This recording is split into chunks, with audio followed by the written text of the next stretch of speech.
This ABC 15 Flash Briefing is sponsored by Sanderson Ford. Straight up. Hello, I'm Danielle Lerner with your top stories from ABC15 Arizona. We start with the coronavirus. More than 3,000 new cases reported across Arizona Saturday. That case count is the highest we've seen since the end of July, making more than 273,000 cases since the reporting started. The percentage of tests coming back positive also rising. The 7-day average now at 13.3%. And our state also reporting 43 new deaths related to COVID-19, making 6,300 here in Arizona. And as we see more COVID cases here in our state and across the country, we're also seeing more restrictions. The governors of California, Oregon, and Washington urging people entering their states to self-quarantine there for 14 days. That could have a big impact on Arizonans making holiday plans. But in our state, no new restrictions so far as we head toward Thanksgiving. State emergency management, as well as local emergency managers, are going to be following all of this very closely, as well as public health officials throughout the state. They will be looking at what is happening in other areas across the nation to really compare and contrast where those states are at versus where we are today and where we're projected to be going in the next few weeks. Nearly a dozen states taking new actions. Still unclear if Arizona will see any changes or when the governor will hold his next COVID-19 briefing to address the rise in cases. Of course, you probably know ASU football didn't take the field this weekend because some of the players and coach Herm Edwards have tested positive for COVID-19. Herm Edwards said he and his family are doing fine, but that ASU season is on hold at this point. And they're not alone. 15 games have been called off, and since it's no guarantee the Sun Devils will be able to play Colorado next week, many are just looking forward to next year. I think that this is going to be a massive challenge for them to be able to unwind, figure out how they can sort of move forward. They're going to have a whole bunch of their players not be able to participate for the next week, maybe up to 2 weeks, depending upon what happens with quarantining, how many negative tests. I think my understanding from talking to ASU officials is they're going to try to figure that out this weekend, and we'll have a better sense of that probably early next week.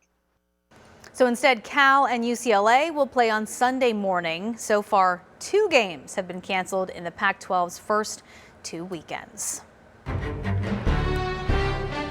1 week after the presidential election was called, 2 very different reactions here in Arizona. On the left, a picnic celebrating the Joe Biden and Kamala Harris victory. The right is a rally in support of Donald Trump, in line with a massive event in Washington, D.C. At one point there, the presidential motorcade drove through that rally in D.C. Meantime, President-elect Joe Biden was spotted out for a bike ride at his home in Delaware.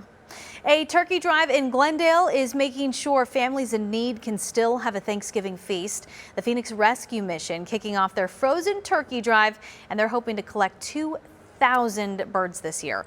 With the pandemic and the economic downturn, organizers say they are ready to serve more families than ever this holiday season. Now, the rescue mission usually delivers those turkeys and Thanksgiving meals to families, but they can't this year because of the pandemic. So instead, they're hosting a drive-through event on November 21st.